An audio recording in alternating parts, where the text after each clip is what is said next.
Hey there, my name's Orion, and today I am joined by my two co-hosts, Coach Noelle. Hey there. And Trina from MyLadyADHD. Hello. So today we have a question from the community. Hey, this is Kyle from New Jersey, and I've really been struggling with my ADHD at work, and I'm not sure what to do about it. So I've read online about maybe telling my employer about my ADHD and asking for accommodations, but I've also heard so many horror stories about other people's experience doing that, so I feel kind of stuck. Any advice would be really helpful. Thanks. This is definitely something I know we've all dealt with. I know prior to even me knowing that I had ADHD, I struggled with some of this stuff, but what's the right thing to do here? Because I feel like I would be terrified to tell my employer that I have ADHD. Yeah, it's such a sensitive subject. I also have heard horror stories. I've heard really great stories about people disclosing, and it is very complicated and tricky. I think first off, the big thing is should we actually be telling our employers that we have ADHD? Yeah, that's a good question. So disclosure is the official term. You're disclosing that you have a disability. And that's not really a question that's easy to answer, mainly because the laws really differ based on the city and state and country that you live in. Some places have really strong protections. Some places have none. Like Missouri, where I live, is an at-will state. So employers can fire you for any reason at any time with no explanation. And there's just nothing you can do about it. It's really tricky. I think if you're really considering whether you should disclose to your employer, that's something that it's really important that you talk to a local attorney who would know like what your actual rights are in your area. Most attorneys will do a free consult. At the very least, they can give you a sense of direction. But yeah. It's super tough. This question is really hard to answer because it also varies from employer to employer. So it varies from state to state, but it also varies from employer to employer. I personally have had a great experience disclosing my ADHD, but I've also been super scared at other companies. So I just kind of felt out the environment. How comfortable am I talking to my boss? Do we have a great relationship? Or are they super judgmental? Like all of those things are things that I've had to consider before myself, but it can be super scary. But I do think there's other things that you can do besides disclose your ADHD to get help or to get support. How can I help myself, or how can I ask for help without disclosing ADHD? So I feel like there are ways around it if you're just super scared to ask or to disclose your ADHD at work. Yeah, I think that's a great way to think about this, is knowing that it is a complicated thing, that the laws vary by location, but then also you have to know the people that you work with. If you feel like you can't trust that person that you're working with that's managing you, because it's not even just the highest boss, it's the direct manager that you have. Would you be comfortable with them knowing that you have ADHD? I think maybe we can shift this conversation a little bit to talk more about how to manage ADHD in the workplace. And then if we need to be able to ask for accommodations in ways that maybe don't always disclose, that don't require you to disclose that you have ADHD. So what would be the first step here? I'm struggling at work and I need to figure something out. I mean, if you're struggling at work, then I think the first step is going to be getting really super clear about what it is you're struggling with and why. What symptoms maybe of ADHD that you're encountering and how exactly is that impacting your work. And being honest there, right? It's hard. We talked last episode about the shame stuff, and to be aware that like that shame stuff is probably coming in pretty hardcore right now. And kudos to this person asking this question, because it takes a lot of courage to even just admit that. Yeah, but sure. So many people with ADHD are struggling with this. I mean, if there was a percentage we could put on it, I can't say scientifically, it feels like 90% in my opinion, that most of us are struggling at work with something, and it can be debilitating sometimes. Yeah. So yeah, it's really, really hard to take a deep dive look into like your struggles. It's like very complicated, but yeah, I think there are some questions you can ask yourself. Yeah. Right, Noelle? Yeah, no, there's some questions that you can ask yourself to really get specific and detailed about the challenges you're facing. So first thing you could ask is, okay, what is the task that I am struggling with? Is it making phone calls? Is it sending an email or spending 6 hours writing an email? Not that I've struggled with that ever. No, never. I've never done that. Yeah. Is it getting started on a task or completing tasks? What exactly is the task you're struggling with right now? And okay, what about this task? Is it challenging? If struggling to start things, well, okay, let's say I have a client right now who is struggling with getting started, but only on specific projects. And it took us a couple sessions to figure out, okay, the reason that this particular project is challenging, reasons that it's really big.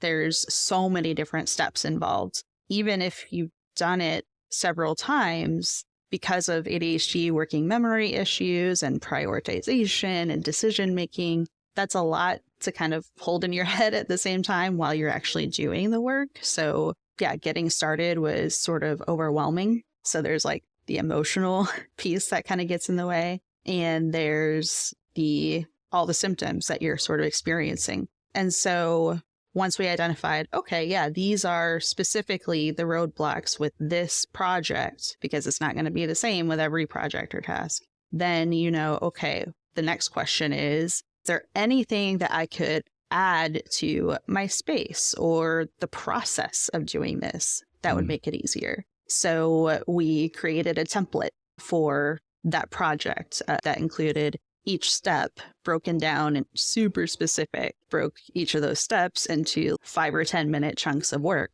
and created a template for the slideshow that they had to do that every time they can just fill in. And it made it so much easier. On the flip side, is there anything you could remove from your space or the process that would make it easier? And when you say the process, you're actually talking like, because the space is easy, right? I might have a distracting toy on my desk or phone even, right? But from the process itself, I'm just thinking about stuff that I'm doing, especially at work today, right? I have a bunch of stuff that I have to do, and I know that I'm adding perfectionism to that, and I'm wanting to do things awesome and, show off and be like, look how great this thing is that I did, but maybe it doesn't need to be that involved. I mean, the process, you can be so super minute specific about this and make a huge difference. For example, one of the things that I realize is I'm looking at my list of tasks. If I don't have already preset a link to that exact blog or whatever it is I'm working on, then when I look at that task, I don't immediately know exactly how to find that document. It's going to be a barrier for me. So as you're like task switching, right? Because you're saying I'm going to do this thing to, now I have to go find this thing. And now you get into a requirements loop. You might end up getting distracted while you're going to look for that thing. And yeah, and so there's a lot of tiny details that you can to set yourself up. So that would be, for me, that was adding something to the process. It was, hey, when I'm creating my to-do list, I need to make sure that there is no question about how and where to get started. I have a link already there. Something I added to that again this week was, if I don't complete a project or task when I am working on it, I have to go back to it later. I might not remember where I left off. So I added a column in my to-do list that was specifically notes for myself, the last thing I did and what am I going to do next. And so that makes it easier for me to pick it back up. When you're working on your to-do list, even writing the to-do list, being careful with how you write it out. Because if you just write emails, you're leaving out, that's very overwhelming, right? If you just have emails on there. But if you are very specific on your to-do list and you say, read 3 emails, email this person, if you're like, just that alone is an accommodation for yourself, I think, is just being very specific with the tasks that you give yourself is just a little side note. It's something that helps me a lot because sometimes I can't even read what I wrote on my to-do list. It doesn't make any sense. So try to be very specific on your to-do list is I guess an accommodation that I've done for myself. I don't know if it was a conversation that we had previously or if I just heard it somewhere else, but it was like, be kind to your future self, be kind to future you. And so I'm thinking about, if ADHD is an executive function disorder, then I need to be aware of how and when I'm using those executive functions and when I'm in dysfunction, right? And so if I know that I'm going to get distracted, or I know that I'm going to get overwhelmed with a list of requirements and prerequisites and stuff like that, then I can batch those processes and say, when I'm doing my to-do list, I take care of all those things there. I'm using like that time to make sure that the executive function decisions that I need to do, or if I need to go search for something, or I need to do research or all that stuff gets done there, so that in the future, when I'm in do mode, right, action mode, that I'm not doing all these little fiddly bits that require all that different executive function. I can just focus on the one piece. The fiddly bits. That's I honestly feel like I feel like we could have a whole podcast just about the dang to-do list. Yeah. Oh, for sure. Yeah. There's a article that I read. I think it was on Amazing Marvin, but loved it. It was called Tasty Tasks. And it's basically like, how do you write a task on your to-do list in a way that you're actually going to do it? And it was just like what you said, Trina, making it super specific and clear. And so it was like, always start with a verb. So instead of blog, it was write blog. Then you want to be specific. So instead of write blog, it's write the introduction section of my blog. And it was really just like 3 steps. It's not super hard, but it's how to make a task you're actually going to do. And they call them tasty tasks. I loved it. Tasty tasks. I like that. Yeah, I feel like we need to make the tasks on the to-do list as least intimidating as possible, just because a lot of us struggle with just getting started. So just give yourself a little baby piece of that task. And then once you're in there, you're probably golden. You know, once you get started, you're probably good. But anyways, that's a little sidebar. It's something that I think about a lot. If that's the thing that's hanging you up is the getting started, then being kind to your future self and making sure that future self has everything you need to get started. Okay, so getting started is obviously a hard one. I know that I'd certainly deal with that. What are some other kind of workplace challenges that we could talk about? So completing something, if you finish it when you sit down to do it, especially with bigger long-term projects. So I start a project and I can't complete it. Specific to ADHD, what's going on there? It could be numerous different things. It could be maybe I was super excited at the beginning and I was in that sort of ADHD hyperfocus mode or just really interested in it. I know after I have a meeting with someone and I'm really passionate about the project we were talking about and I want to start it right then. But if I don't, or if I get started and I can't finish it, maybe the next day I come back to it and it's, I don't want to do that. Yeah, did I commit to? Yeah, there's something totally new that I'm excited about. I definitely don't have a list of 50 blogs that I've started and not finished because I lost my motivation. Not me at all. So you lost the excitement, maybe in the process of, I've started working on it. Okay, now something pulled me away. I didn't have enough time, etc. Forgot where you were at in the process of doing it. So now jumping into it feels so overwhelming because you have to do the work of rehashing and figuring out, okay, what did I already do? What needs to be done? Where was I at? It's kind of like writing drafts in college and school. It was always, write your first draft. Now write your second draft. And write it once and that's it. I don't even edit it because it's go back. I can't. But yeah. I think too, sometimes you hit a roadblock, like even if it's a teeny tiny roadblock, like that can derail me 1,000%. If I'm stuck and I don't know the next step or I requires a little extra executive functioning to get it done, then I kind of freeze completely and then I avoid it like the plague. Yep. You're running into that decision paralysis that we talked about before. So yeah, you run into an issue and now instead of working on the thing, you're having to task switch in your head. You're switching executive functions to now I have to make a decision about whatever this thing is. And that is exhausting. And by the time you either make that decision or freeze and can't, well, now you can't finish the project. And now, because you had that experience, which was negative, the next time you go to work on it, oh, I don't want to work on it because I'm going to encounter that challenge. I have to get through it. So yeah, there's a lot of different reasons for not finishing a task. I feel like another one is time for me, especially like time blindness, time collapse, all of the time things. It's just like you start a project and then either you've gone over or you didn't realize how long it was going to take. There's so many aspects of just time.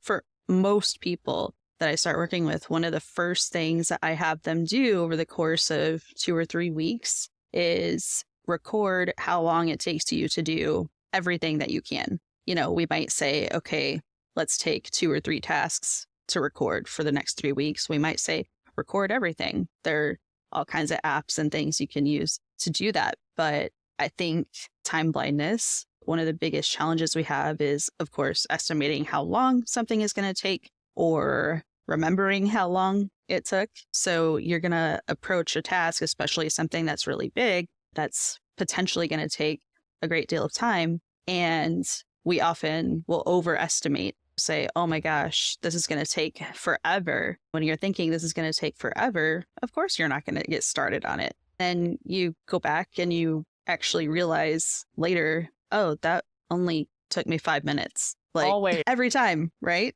Or you underestimate. I'm like, oh yeah, I'm going to write a blog about this thing. I go to start writing it. And in the process, I realize, oh, I need to do some research on this. There's something I don't understand well enough to explain or something. Now, something that I expected to take 30 minutes takes me 4 hours. And now everything else on my task list is pushed back. And it's, yeah, a nightmare. I've got a collection of framed art prints in my hallway over there that is leaning against the wall.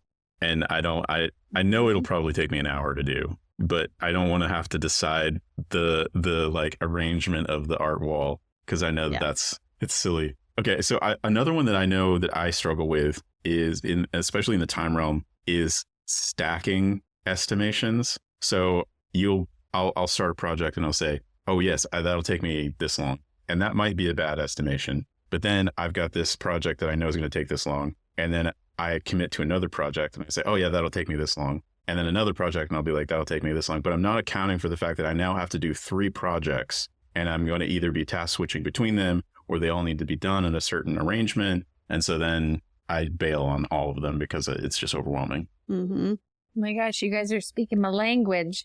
I kind of wanted to back up when we were talking about like writing down or being very aware of the things that you're struggling with at work. I think it's also on the same piece of paper, you should write down the things that you are loving or that you're really love at work, because I feel like those are the things that you want to try to do more of at work. Mm-hmm. So it's really important to be aware of what your strengths are and what you're really good at and what you love about your job, so that you can then maybe take that to your employer and ask to do more of those. And maybe the other ones will just fall off. That's kind of my like tactic a little bit, is just like really acknowledging what you're really good at and maybe not focusing so much on what you're not great at, I think is also really important to consider. I mean, I think that even that's a really great way to accommodate yourself, even if you're really clear about what it is that turns on your brain, that sparks that interest and passion that can get you into let's get it done mode. Because the more motivation and everything you start with, the more easily you're going to get over any other hurdles that come up with decision making or prioritizing. You know, your brain car is so fueled up that bumps are not as big. But yeah, one of the things that I realized is that when I talk to someone about a project or task and we have that back and forth about it, that really gets me excited, because it's like, yeah, there's someone else who really cares about this. And that does something for my brain. When I notice, hey, there's a task or a project that I am just struggling so hard to get through, I'll go talk to someone about it for 5 minutes and myself excited again. So there's a really easy way to kind of accommodate yourself by identifying what is a strength or a passion of mine, and how can I take that and now insert it into the thing I'm struggling with. Yeah, I think that's a good point. I feel like a lot of us do know what works for us. We've had years and years of trying to figure out, okay, well, what does work for us? But we purely forget that those things exist. I think it's really important to look at that, to acknowledge that. I know body doubling works for me. It works. If I'm on camera with 5 other people and they're all working silently, I will work with them. It just works for me. But I kind of sometimes forget that that exists. I think it's really important to just take a big overhead view of your strengths, what normally works for you. You can think about your weaknesses, I guess. We're pretty keenly aware of our weaknesses, most people with ADHD. But I think maybe really, really focusing on like the strengths and the tools that you already have and just trying to use what you know works. We forget that they exist, and that is really hard, but it's true. It's interesting. I wonder if it's like the same mechanism as body doubling in general, right? Noelle, you mentioned this idea of going and talking to somebody else and kind of like re-sparkleizing, right? And getting excited and refreshing that dopamine. I wonder if just being able to share that experience with another person is even just enough sometimes to just be like, yeah, I can do this. I got this. I think so. I have identified a couple of areas where I feel like I can take responsibility for my own ADHD, which I think is super important, right? We need to be able to say, yes, this is something that I'm struggling with. I'm doing everything I can. There is going to be a time where that's still not going to be enough. It's just a truth about ADHD. What do we do in those cases? Is that the point where maybe we disclose? Do we disclose? Are there other ways that we can talk about this stuff with our employer without actually disclosing? Yeah. At that point, I think you can consider the disclosure option depending on your situation. But if not an option for you or you just don't want to, you can at least attempt to go to your supervisor, manager, whoever. And there's ways that you can describe the problem and the potential solution in a way that isn't going to disclose your ADHD. So, for example, you want to sort of describe what the obstacle is, then outline a solution where you are showing that you're taking your part of the responsibility for managing it. You're also showing them how the solution that you're going to propose is going to help them or the company or your team. I think that's a really important part of that too, is the solution part, because I think every ADHD person has dealt with this situation where when you try to provide context on a challenge or a problem that you're dealing with, it often comes across as excuses, right? We've all heard that, oh, I don't want to hear excuses. And so being able to go to manager or your boss or even the owner of the company, depending on where you are, and being able to say, hey, this is a current situation that I'm dealing with, and I think that this is the solution to this, and this is the outcome that I expect to see from that. Shows them that you're not saying, oh, I can't do my job because of this, when everybody else can do it. Instead, you're saying like, this is the current situation. This is how we fix it. Can I have permission to do this? Right. Exactly. I think there's like a difference between saying, I can't work in a loud environment, and then to saying, I work so much better in a quieter environment. Yeah. So I think it is about the approach of, you're not asking for anything special that other people aren't getting. You're just highlighting, I work better with these things in place. If you want the best version of me, this would help me. And people want to help other people. I try to remember that humans are amazing and they want to help other people. And so if you just say, this would help me help you, I think that does go a very long way. And you don't even have to mention ADHD at all in that conversation. Yeah. I mean, it's about really showing them that you're taking responsibility for your piece and that you've already thought ahead. It's not an excuse because it's you throwing up your hands and saying, I can't do this because of this. You tell me what to do. Yeah. You're not putting the responsibility on them. You're saying, all right, I know what the problem is. I know what the solution could be. And I just need your okay to implement it. And this is how it's going to help you or the company or the team. I think that is always way more convincing, especially with like corporate jobs and everything where they're so results oriented. That is really key to make sure you say not only that this is going to help me, but exactly how it's going to help them, hey, you know what? This project, I work so much better when I'm in a quiet environment. If you'll allow me to work from the conference room, I'm going to be able to get this done so much faster,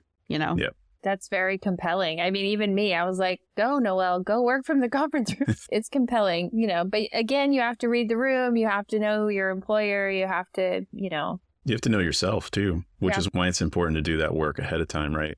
Where you've gone through the steps of trying to identify what's going on. Can I manage it myself? Can I self-accommodate? And okay, no, I can't. I need actual help. I need some outside permission to do something. Yeah. And I just want to share, I think sometimes you're also not in the best place for your ADHD brain. And I'm not just telling anyone to quit their jobs. I just want to make that very clear, but take a look at it, and it might not be the best for the way that you function. Like, I personally cannot work in a cubicle or an office. That doesn't work for me. I know that. I've done the research. I'm very clear. That will not work for me.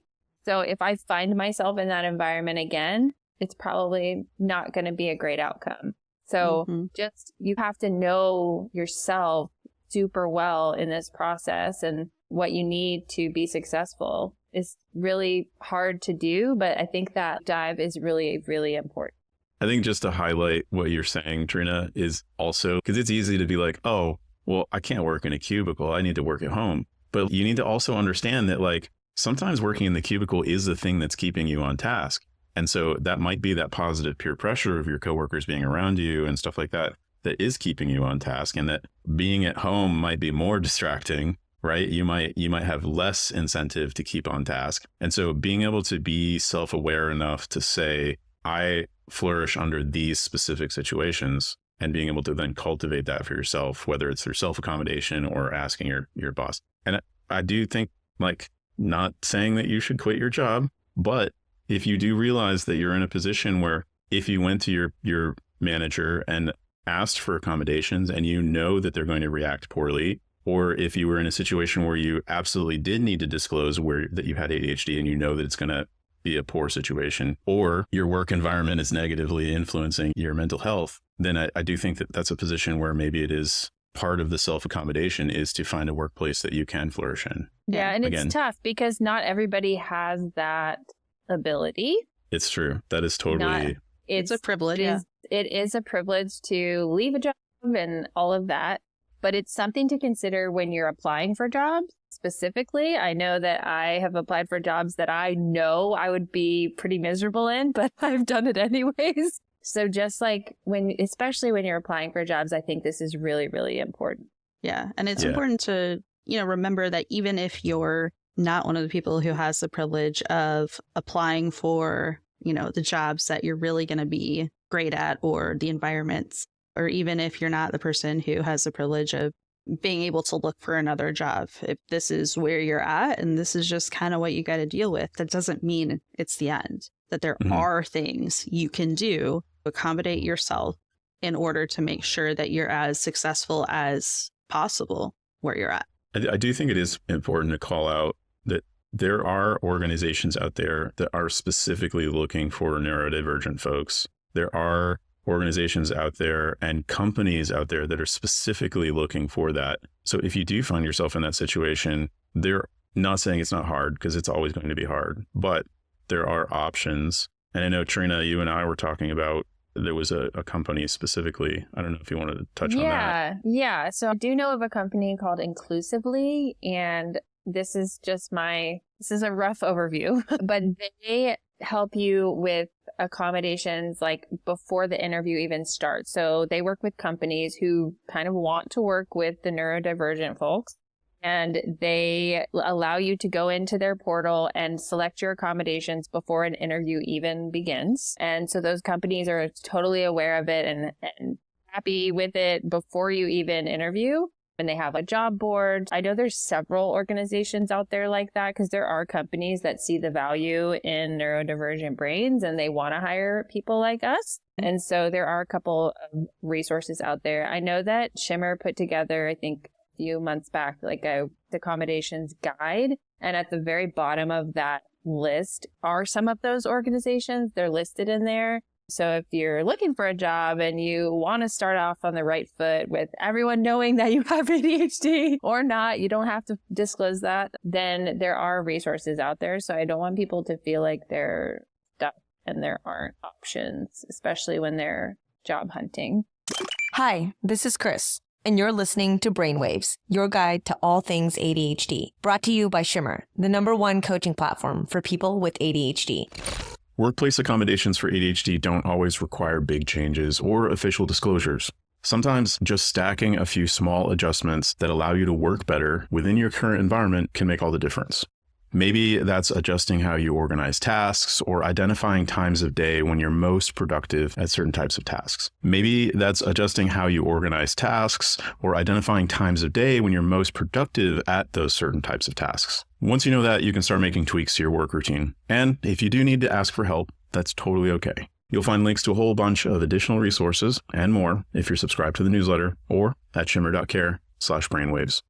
If you have a question and want to be featured in a future episode, then head on over to shimmer.care/brainwaves, where you'll be able to submit your audio questions as well as check out our past episodes. Until then.